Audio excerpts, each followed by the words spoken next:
Africa,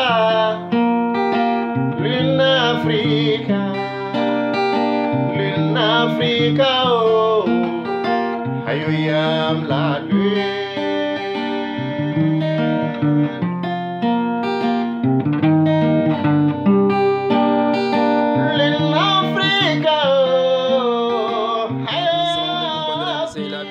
Hande ko Lin Africa ari ɗo ene pour wadde hono troisième muɗum émission émission ganduɗa hoore ma henne ko foire mawɗo foire ganduɗa hoore ma henne organise ɗum ko une association des éleveurs des races améliorées en Mauritanie ɗo henne 5e cinéma Sade ɗo henne donc joni joni ko leelani ko min nandu mon nder jiyon ganduɗa hoore ma henne hono oɗo élevage no wayi améliorade e ɗum ganduɗa hoore ma henne franchement ko ma itere ma fawo hen tan no mbawa andude réellement ko gollal manggal banggal fayide mo sukaɓe murtannaɓe ndendini e mbaɗi ɗum donc franchement c'est à encourager et surtout laamu ngu en foti wadde hen ete ganduɗa hoore ma henne haqqille muɗum no fewi fewi eko waɗete ko donc tout à l'heure mamen nandu mon nder mbawon yiide ganduɗa hoore ma hono oɗo foire.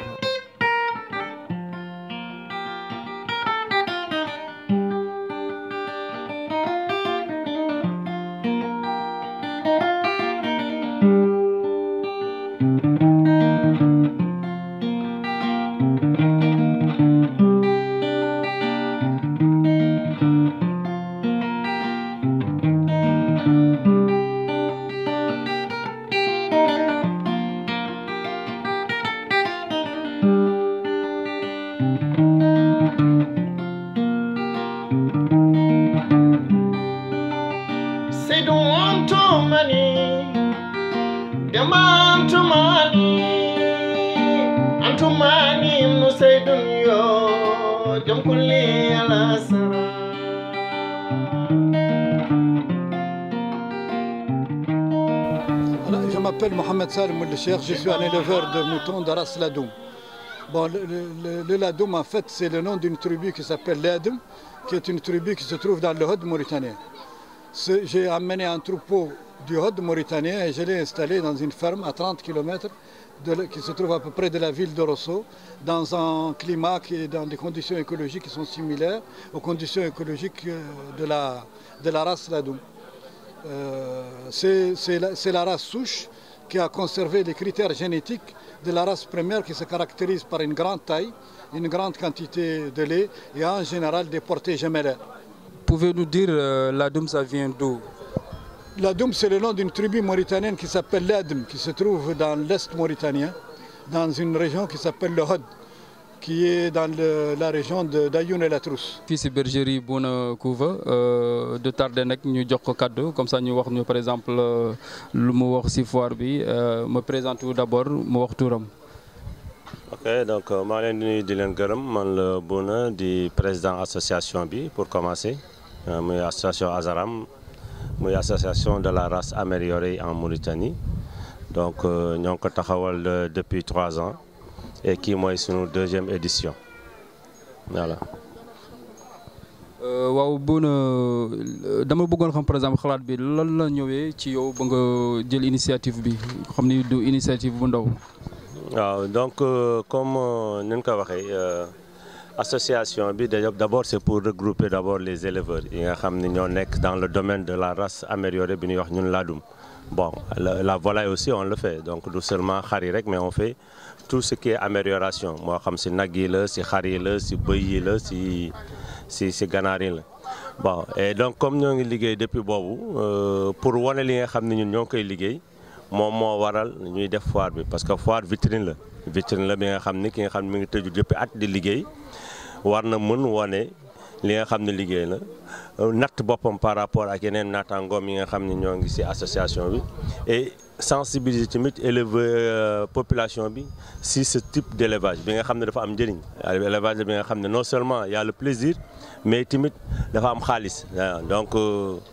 loolu yëpp tax na ba ñu xalaat def foire bi wane li ñuy liggéey sensibiliser nit ñi xamal leen ni que ni investissement la képp ki nga xam ne tamit bëgg na jur mën na investir ci Ladoum yi mu doon li nga xam ne dina ko amal plaisir ba pare mu amal ko xaalis. Et il reste encore des espèces qui ont été très peu et qui ont été préservées. Et le rôle de ma ferme, et c'est la raison pour laquelle, parce que je suis un amateur essentiellement, c'est pour des raisons de passion que je me suis mis à élever cette race pour conserver une race d'origine qui est la race souche, pour essayer de le faire développer par des personnes qui le croisent à d'autres éléments. Et en particulier dans nos frères de la République du Sénégal, chez lesquels c'est vraiment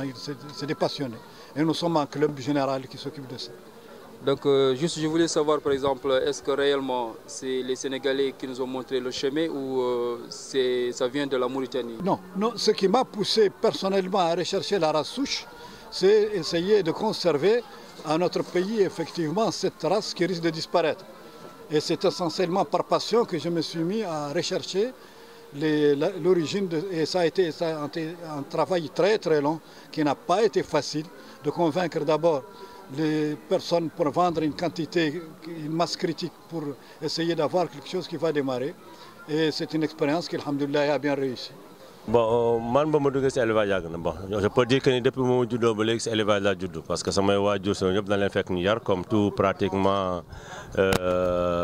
Haalpulaar wala naar wala wolof d'habitude dana am habitude di yar si kër yi donc ba ma demee ba mënal sama bopp tamit depuis presque 35 ans maa ngi nekk si élevage mais avant élevage lañ daan def comme ni ko ñëpp di defee mais depuis 5 ans. maa ngi nekk ci élevage yu amélioré bi muy laadum bi. léegi ñoo ngi ci bergerie mixte du futur yow Khadim soo fekkee mën nga ma wax par exemple ban sangoon di mooy ban race nga am fii. waa fii boo xoolee la plupart ñu fi nekk yëpp race améliorée lu ñu yor muy laadum bon nekk gur race sax du race juste tur la rek moom la. moom la éleveurs yi moom la ñu jël jox leen ko mais laadum nekkagul race waaw parce que ba léegi gars yi ñi ngi nekk ci liggéey bi pour def ko race mais nekkagul race c'est une race améliorée waaw boo soo déggee ñu ni la race améliorée du ñu jël xar yu njëkk yi boole ko ak xaru Afrique de l'Ouest yi pour yokk seen dayo soo déggee ma naan seen dayo seen croissance côté hauteur ak côté poids. ak côté LCS maanaam longueur bi pour am xar ya nga xam ne dañuy peser ay 150 kilos 170 kilos donc xam nga loolu innovation la ci élevage donc commencé nañu ci liggéey depuis quelques années ñi ngi góorgóorlu bu baax. Votre objectif actuellement c'est quoi? Vous voulez sensibiliser les Mauritaniens pour qu'ils continuent à élever, à garder leur chouche ou quel est votre objectif réel? Mon objectif réel est de préserver cette race souche et de faire quelque chose qui commercialement est valable. Parce qu'on ne peut réellement développer quelque chose, et c'est ça l'un des grands problèmes des ONG et de tous les restes, il faut que cela soit rentable. Et pour que cela soit rentable, il faut avoir un produit de bonne qualité qui corresponde aux critères demandés par le marché. Et le grand marché demandeur, c'est le marché sénégalais. Et ça nous permettra évidemment de le développer dans la région. Et moi, je l'ai transposé dans une région qui n'est pas sa région d'origine, en essayant dans un écosystème semblable et en essayant de lui conserver toutes les données de base de départ. Et Baba, mbeɗa yinno andude an ko ɗo garɗa exposé walla taw ka garɗo visite tan ɗo henne? eyyi min no mbiɗa ni komi garɗo visite tan nde ɗon ko jiimi ko guileɓe mbaɗa montage o haggillam ne hen par ce que ko mbaɗɗon ko komi garɗo visite mboɗo kadi rokko mboɗo sembinoyo ko mbatton ko min mbiyetemi ko Siley Mbodj ina wayno so tawi ɗo parti sabka ɗo ka station jeyami koye adiɓe hodde e nokku he bon jeyami kadi komi fuutanke cuuɗi men wiye Mbaañ ko toon jeyami bon ce qui fait que somi yi ko wayni komi d'abord komi ɓi éleveur gonnomi ko on noon joguino ko nayyi ha heewi nde gonmi suka mi nayyi mataw ni hay gaynaka mi gaynoyimi noon koye gorle ta joni ndungu so ari ilam no heewi woni yimɓe jaɓata nayyi mumen jaaha jeeri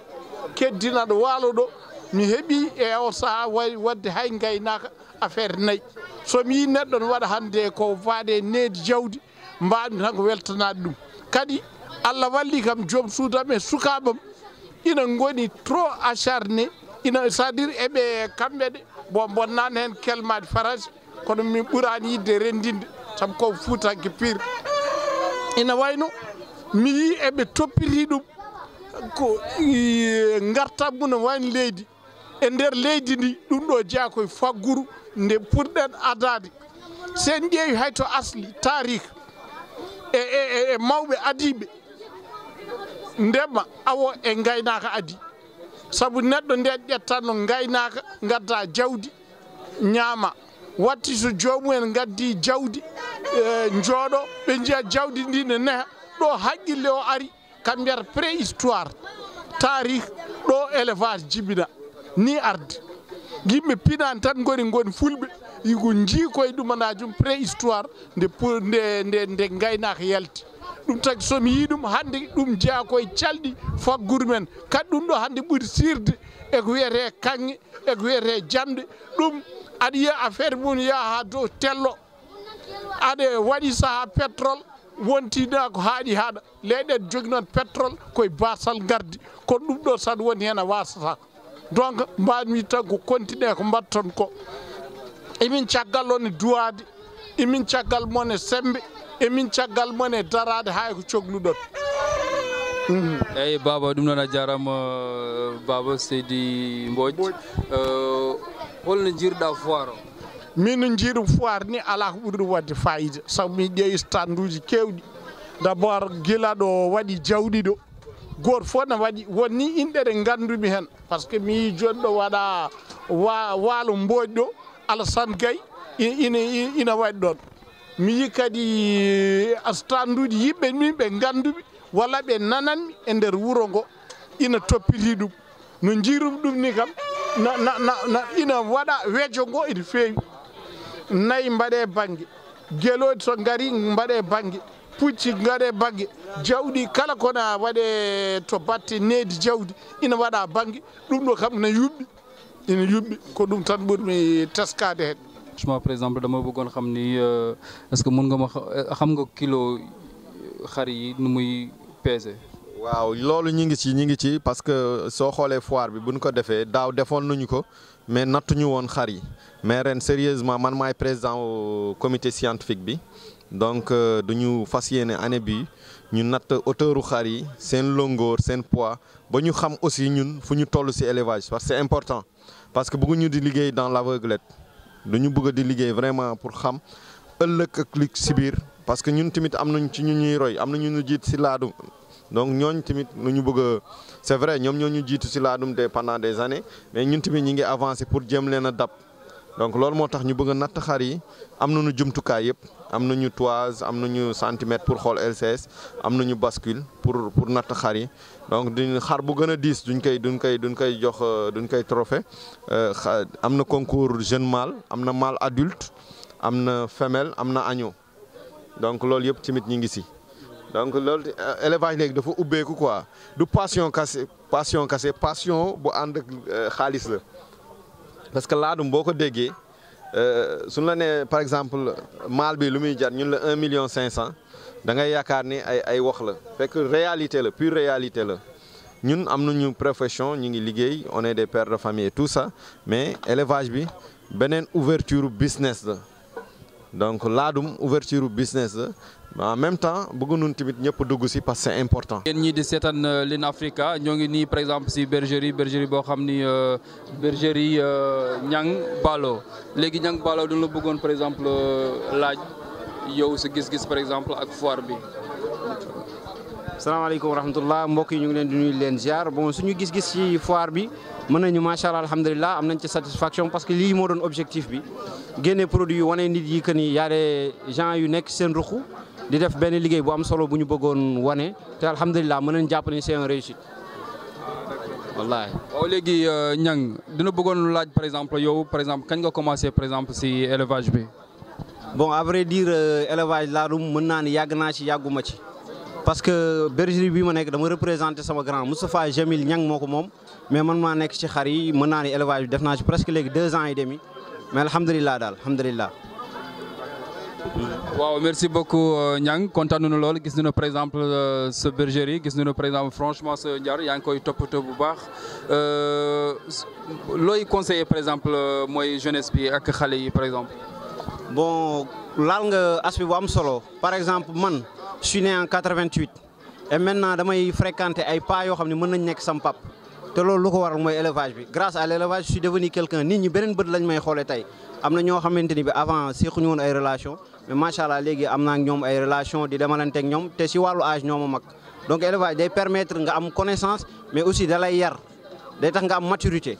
parce que man tey am na ay affaire mënatuma ci dugg ndax lan bañ naa sama moromu pap yi nga xamante ni dañu wàccee seen bopp di ànd ak man ndax élevage ma leen di décevoir ñu may gis yenn mbir yu ñàkk solo yi di conseiller aussi jeunes yi parce que amul soo métier quoi nit ki lépp loo xamante ni bëgg nga ko di ko def rek bu yàggee yàlla dala ciy fekk si te macha allah man je peux dire que man exemple laa ci parce que bi ma duggee ci xar yeeg léegi yàggul mais macha allah j'ai été bien accueilli par nit ñi ma fi fekk ñi grand yi ma fi fekk te macha allah ñu ngi ma ciy tette te maa ngi ciy gis sama bopp bu baax a baax alhamdulilah. Nous sommes ici sur GLPSA donc inchallah ndaxte par exemple ce monsieur qui est devant moi il se présentera et il dira aussi encore pourquoi il est là. Bismillah ar-Rahman ar-Rahim. Le nom c'est Sidi Mohamedin, un technicien de l'élevage. Je me suis venu présenter une société qui s'appelle Groupe Louberat Farman, qui est une grande société qui avait un grand moment à participer sur le territoire mauritanien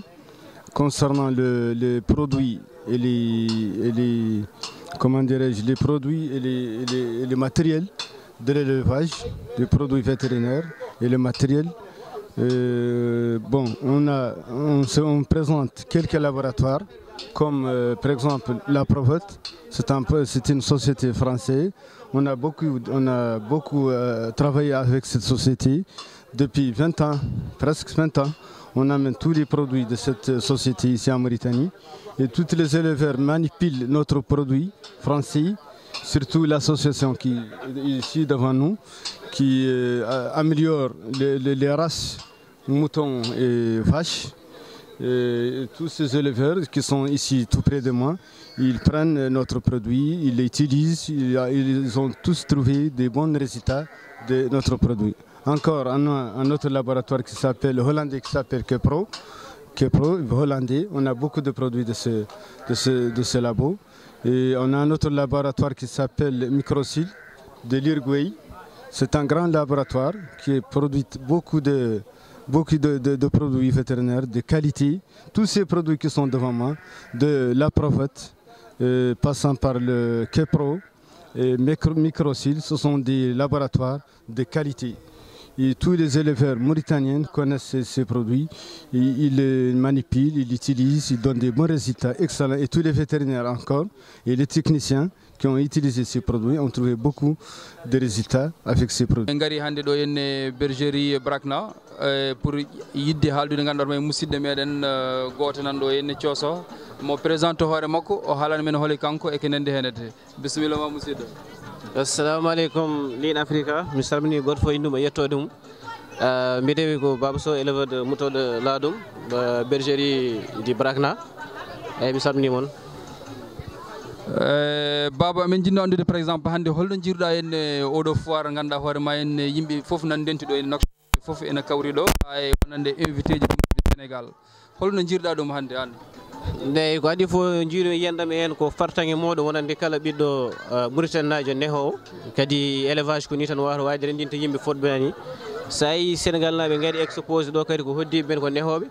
e goto fof kadi ari kadi ko liggi ko holliri ɗum kadi ko weltare tan wonande kam kadi ko moƴƴere mi yakat sukaɓe kala jiɗɗo wadde élevage kadi o naati hen. eyyi ɗum ɗon on nani cooso hande ko haali ko e kenende henete ɗo amen jinno andude Baba aɗa wawi ha jubbande men seeɗa tan e kenenden ma guelle ma e baali ɗi henne e fuɗɗodema e kenenden tette ha ɗo henne. eyyi guillam e baali noon ɓooyi mi meeɗi wadde émission goto waji goto namdi kam no waɗi kam guila mande puɗɗa baali mbiyomin mi fuɗɗima hen guila mbiɗa famdi kadi komi pullo tawmi ko ɗum gallamen ko ɗum waɗata kadi somi ƴetti ɗum no hani kadi guila mbiɗa famdi komi jiɗɗo baali tan nde rewi kam ha ɗo joni mbeɗa nehatno nden baali men toit biruji ɗiɗo tan yeyde ha gandumi noon laadumaji ɗi kadi ko hunde ganduɗa hoorema fonde naati hen natmi hen guila nden ha joni mbiɗen hen. eyyi ɗum noon a jarama Seydi Sow mbeɗa yinno andude baba holko jiɗɗa wasiyade bandirɗo hoore ma hono sukaɓeɓe e yiɗɓe wadde gaynaka emo ganduɗa hoore ma henna mo cowa nadde hen ɓe eyyi mbasitomi ko sukaɓe men ɓe noɓe naate e gaynaka enen ko ɗum tawɗen gaynaka en ndema ko ɗum jogui ɓesɗo kadi ken ɓesnuɓe sa waɗi gaynaka ne ustanma ko heewi ustanma jaaluji bolle puyɗe par ce que sa yi kam min ɗo joni pratiquement mi hewani yaadu no feewi so mi ummimi liggeyam mi ari mi wonde e gallam seeɗa koye baalam gontanmi kadi sehilam gartoɗo min gona yewtude donc ɗum ɗo foof wonko haɗatuma kadi baali sa jooɗimi hen ko fate gueɗe ñohe en foof en ustanma nde wonno tawno a jooɗo tan ndeeƴa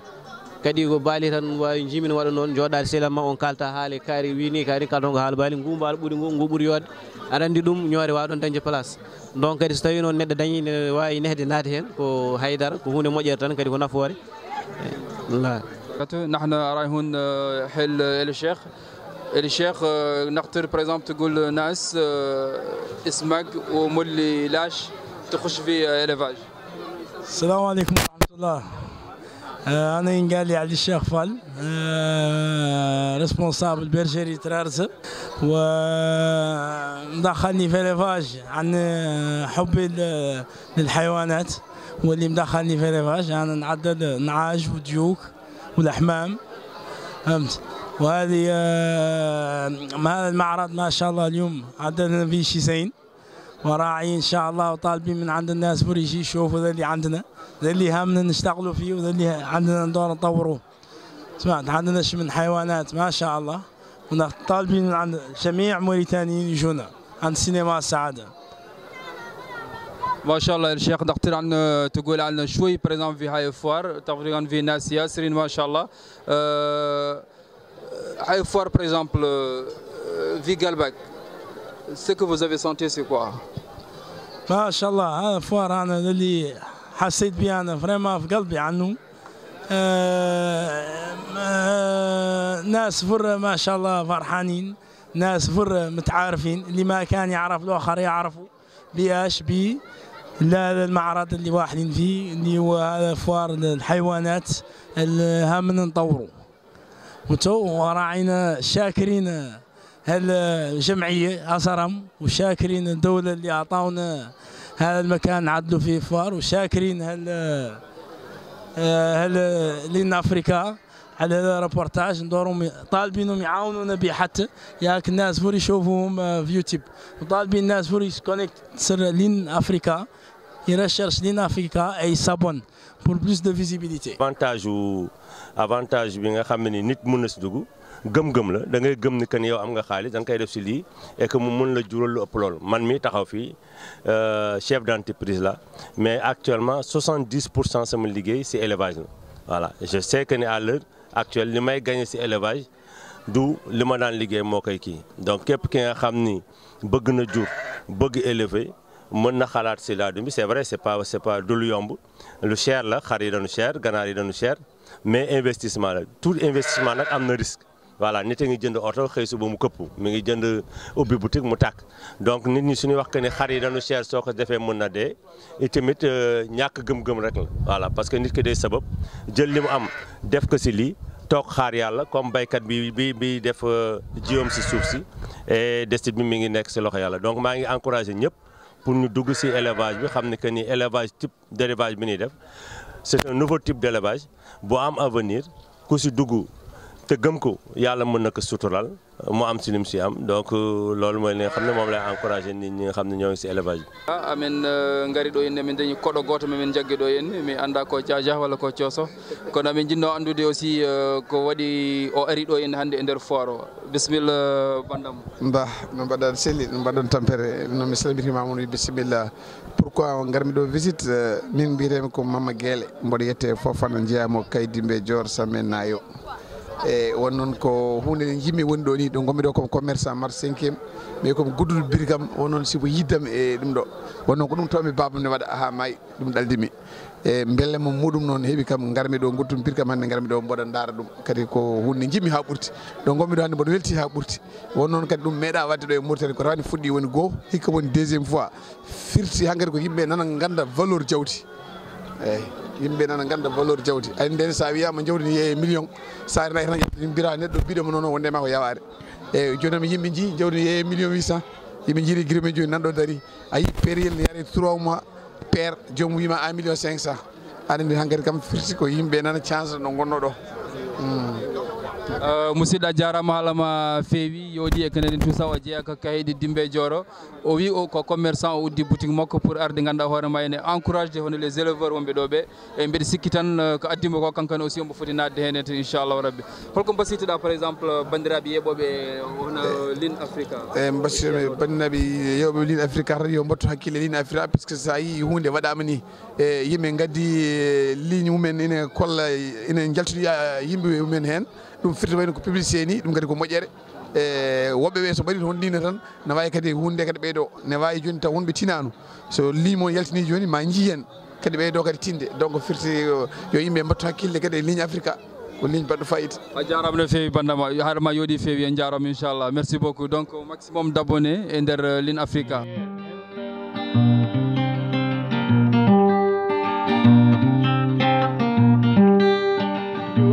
cakoɗen doɗen sende ñimbi mi kajoyen ndewel nalla joken